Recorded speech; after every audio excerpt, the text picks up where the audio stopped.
நம்ம ஃபார்மெல்லாம் செட் பண்ணி முடிச்சதுக்கப்புறம், நான் ஒரு நல்ல கப்பி பிரீடர தேடிக்கிட்டு இருந்தேன். அப்புறம் இன்ஸ்டால அவருடைய பேஜ பார்த்தேன். இந்த கப்பீஸ ஃபுல்லா நான் ஆர்டர் போட்டேன். நான் எல்லாமே பேரா தான் வாங்கியிருந்தேன். எல்லாமே ரீட்டெயில் பிரைஸ்க்கு தான். அதனால பிரைஸ் கொஞ்சம் எனக்கு தெரிஞ்சு கொஞ்சம் ஹையா தான் இருந்துச்சு. ஆனா, அந்த ரேட்டுக்கு ஏத்த குவாலிட்டி இருக்குன்னு நீங்க பார்த்தீங்கன்னா, ஆமா, கண்டிப்பா இருக்கு. எல்லா ஃபிஷ்ஷஸுமே எந்தவித டேமேஜுமே இல்லாம பக்கா குவாலிட்டில எனக்கு வந்து சேர்ந்துருந்துச்சு. அதனால அந்த ரேட்டு வந்து எனக்கு ஓகே தான். நான் ஒரு கிட்டத்தட்ட 9 ஸ்ட்ரெயின் ஆஃப் கப்பி ஆர்டர் போட்டிருந்தேன். ஒவ்வொன்றிலயும் கிட்டத்தட்ட அதோட ரேட்டுக்கு தகுந்த மாரி 5 பேர்லேருந்து 3 பேர் வரைக்கும் நான் ஆர்டர் போட்டிருந்தேன். நான் இப்போதைக்கு ஹோல்சேல் ரேட்ல வாங்கல. ஏன்னா அதுக்கு தகுந்த மாரி நிறைய மீன் விடுற மாரி நம்மள்ட்ட இடமும் இப்போதைக்கு கிடையாது. அதனால தான் நான் கொஞ்சம் பேரா ரீட்டெயிலுக்கே நான் வாங்கிட்டேன். இப்போ நம்ம அன்பாக்ஸ்குள்ள ஃபிஷ்ஷஸ் எல்லாமே எடுத்து அப்படியே நம்ம ஏற்கனவே செட் பண்ணி வச்சிருந்த தண்ணியில அப்படியே இறக்கி விட்டுறலாம். டெம்பரேச்சர் மேட்ச் ஆகுறதுக்காண்டி. எல்லாமே ஸ்ட்ரெஸ்லயும் இருக்கும் கண்டிப்பா. கிட்டத்தட்ட ஒரு 18 ஹவர்ஸ் ட்ராவலுக்கு அப்புறம் தான் நமக்கு வந்து சேர்ந்துருக்கு. அதனால் எல்லாமே கொஞ்சம் டெம்பரேச்சர் மேட்ச் ஆகி ஸ்ட்ரெஸ் எல்லாம் ரிலீஃப் ஆகறக்காண்டி அப்படியே தண்ணியோடயே நான் உள்ளே வச்சுட்டேன். எல்லா கப்பீஸையுமே அந்தந்த வெரைட்டிக்கு தகுந்த மாதிரி நம்ம தனித்தனி டேங்கில் தான் விட போகிறோம். நமக்கு குழம்பாமல் இருக்கணுங்கிறக்காண்டி கவரில் அவரே மார்க்கரை வச்சு ஒவ்வொரு ஸ்ட்ரெயினோட நேமே எழுதியிருக்காரு.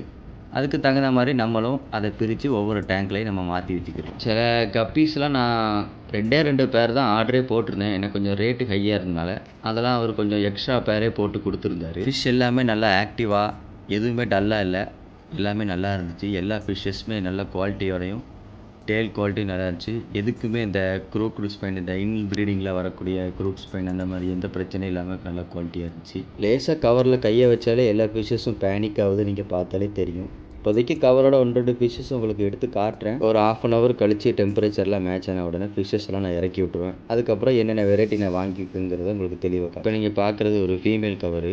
இப்போ நீங்கள் பார்த்தீங்கன்னா இது எல்லோ மொசைக் கப்பி தான். எந்த அளவுக்கு டேல் எப்படி இருக்குன்னு நீங்கள் பார்த்தீங்கனாலே தெரியும். ஒரு ஹாஃப் மூன் பீட்டாக்கு இருக்கிற மாதிரி டேல் அந்த அளவுக்கு பக்கா குவாலிட்டியில் இருக்குது. இது அதோட ஃபீமேல்ஸு.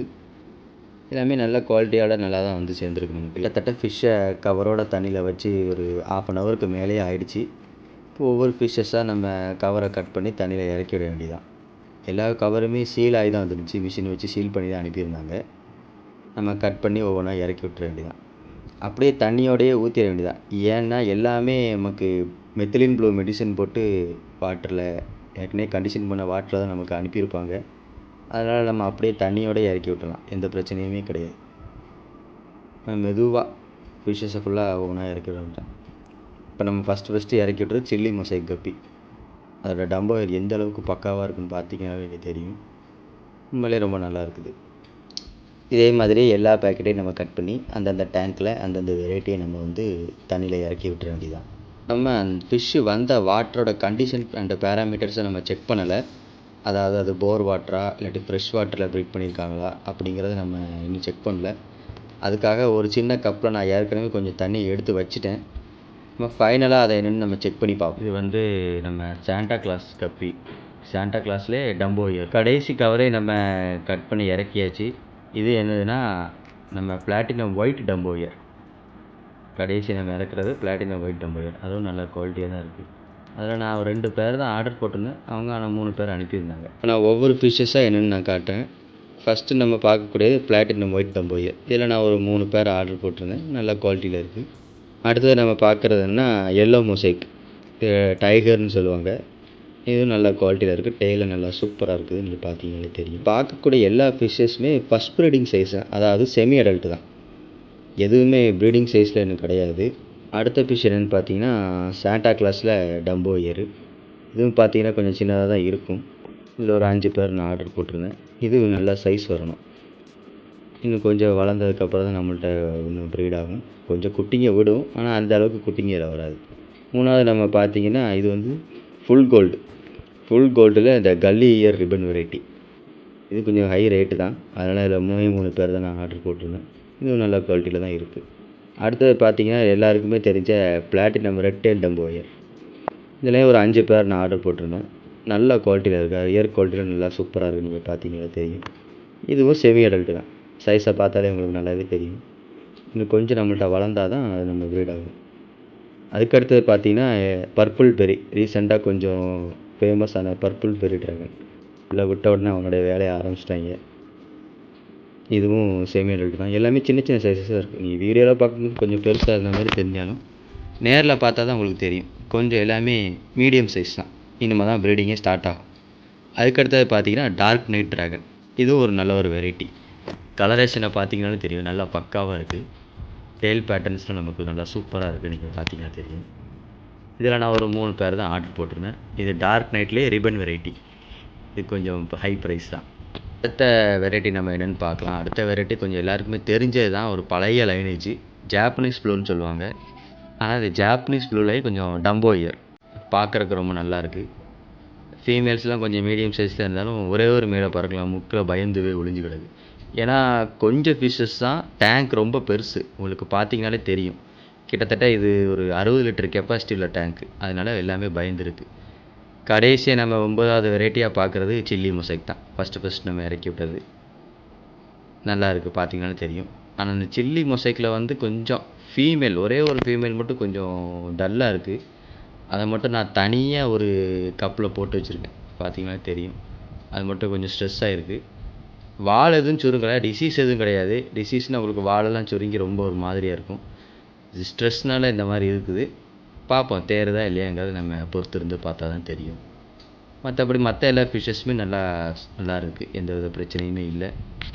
எல்லா ஃபிஷ்ஷஸ்க்கும் கொஞ்சம் லைவ் மொயினை நான் ஃபீட் பண்ணிடலான்னு பார்க்கேன். ஆனால் ஃபஸ்ட் எடுத்தோடனே ஃபீட் எடுக்கிறதுக்கு வாய்ப்பு கிடையாது. ஏன்னா அங்கே உள்ள வாட்டர் கண்டிஷன் என்ன நம்ம இன்னும் செக் பண்ணல. தனியாக எடுத்து வச்சுருக்கோம் தண்ணியை.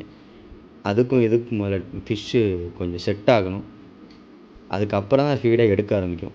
நீங்கள் பார்த்தீங்கனாலே தெரியும், இப்போ தான் போட்டேன் மொயினாக. ஆனால் எதுவுமே அந்தளவுக்கு விருப்பத்தோடு வந்து சாப்பிடல. இன்னும் கொஞ்சம் தண்ணிக்கு செட் ஆகணும். அதுக்கப்புறம் தான் ஃபீட் எடுக்க ஆரம்பிக்கும். லைவ் மொயினாக போட்டாலும் பிரச்சனை இல்லை. அது ஒரு நாள் ஃபுல்லாகவும் தண்ணிக்குள்ள உயிரோடு தான் இருக்கும். அது எப்போ பசிக்கோ அப்போ கூட எடுத்து சாப்பிட்டுக்கிறோம். நீங்கள் எதுவும் பெல்லட்ஸ் அந்த மாதிரி எதுவும் ஃபீட் பண்ணிடாதீங்க.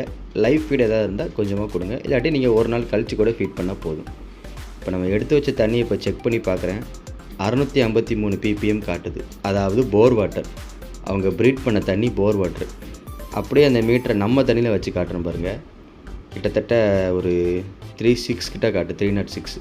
அப்படியே நம்ம இது ஃப்ரெஷ் வாட்டர் கண்டிஷன் பண்ணுறதுக்காக ஒவ்வொரு டேங்க்லையும் சால்ட் ஆட் பண்ணியிருக்கோம். அதனால தான் இந்த 304 காட்டுது. ஆக்சுவல் வந்து 106, 100 அந்த மாதிரி தான் வரும். ஏன்னா இது ஃப்ரெஷ் வாட்டர்னால. அப்போ நம்மளுக்கு இந்த போர் வாட்டர்லேருந்து இந்த ஃபிஷ்ஷஸ் வந்து இந்த ஃப்ரெஷ் வாட்டருக்கு கண்டிஷன் ஆகிறதுக்கே கிட்டத்தட்ட ஒரு 2-3 நாளாவது ஆயிரும். அதுக்கப்புறம் தான் நமக்கு ஃபீடை எடுக்க ஆரம்பிக்கும் நம்ம ஃபிஷ்ஷஸ்லாம். வாங்கின ஃபிஷ்ஷஸ் எல்லாமே செமி அடல்ட்டாக இருக்கிறனால அந்த ஃபிஷ்ஷஸ் அடி வாங்குகிற ரேட்டு குறையும். கிட்டத்தட்ட 1-2 ஃபிஷ்ஷஸ் தான் அடி வாங்கும். மேக்ஸிமம் எல்லாமே பொழைச்சி நமக்கு செட் ஆகிடும் தண்ணிக்கு. ஏன்னா கப்பீஸ் எல்லாமே கொஞ்சம் ஹார்டியான ஃபிஷ் தான், அதனால் பிரச்சனை இல்லை. அதனால் நீங்களும் ப்ரீடிங்காண்டி இந்த மாதிரி கப்பீஸ் வாங்க போகிறீங்கன்னா செமி அடல்ட்டாகவே எடுங்க. நல்லா நிறைய குட்டி இருக்குது அப்படின்னு நினச்சி பெரிய பேரட்டாக வாங்கிடாதீங்க. கண்டிப்பாக தண்ணிக்கு செட் ஆகாமல் அடி வாங்கிடும். ஆர்டர் போட்ட ஃபிஷ்ஷஸ் எல்லாமே கரெக்டாக வந்து சேர்ந்துட்டு தண்ணிலையும் செட் பண்ணியாச்சு. இனிமேல் தான் தெரியும் இது எல்லாமே நமக்கு தண்ணிக்கு செட் ஆகி எந்த அளவுக்கு இதுலேருந்து நம்மளால் குட்டி எடுக்க முடியுதுங்கிறது. எப்போ நம்ம 9 வெரைட்டி நம்ம ஆர்டர் போட்டிருந்தோம். ஏற்கனவே நம்மள்ட்ட ஃபுல் ரெட்டும் ப்ளூ டைமண்டும் இருக்குது. கிட்டத்தட்ட நம்மள்ட்ட இப்போ 11 வெரைட்டியான கப்பி பேரண்ட்ஸ் இருக்குது. இனிமேல் அதிலேருந்து நம்ம எப்படி குட்டிங்க எடுக்கிறோம், எந்தெந்த வெரைட்டியில் எவ்வளோ குட்டிங்க வருது அப்படிங்கிறத நம்ம அடுத்தடுத்த ஷார்ட்ஸ் வீடியோவில் நம்ம பார்ப்போம். கப்பியோட ப்ரீடிங்கை பற்றி நான் ஒரு கம்ப்ளீட் டுட்டோரியல் வீடியோ ஒன்று ரெடி பண்ணிக்கிட்டு இருக்கேன். சீக்கிரமே நான் அதை ஒவ்வொரு பார்ட்டாக அப்லோட் பண்ணுறேன். உங்களோட டவுட் எல்லாமே அந்த வீடியோவில் தீரும் நான் நம்புகிறேன். அவ்வளோதான் ஃப்ரெண்ட்ஸ், இந்த வீடியோ இதோட முடிஞ்சு. இந்த வீடியோ பிடிச்சிருந்தா கண்டிப்பாக லைக் பண்ணுங்கள். ஏதாவது டவுட்ஸ் இருந்தால் கண்டிப்பாக கமெண்டில் கேளுங்க. அடுத்தடுத்த அப்டேட்ஸ்க்கு நம்ம சேனலுக்கு சப்ஸ்கிரைப் பண்ணுங்கள். Bye friends.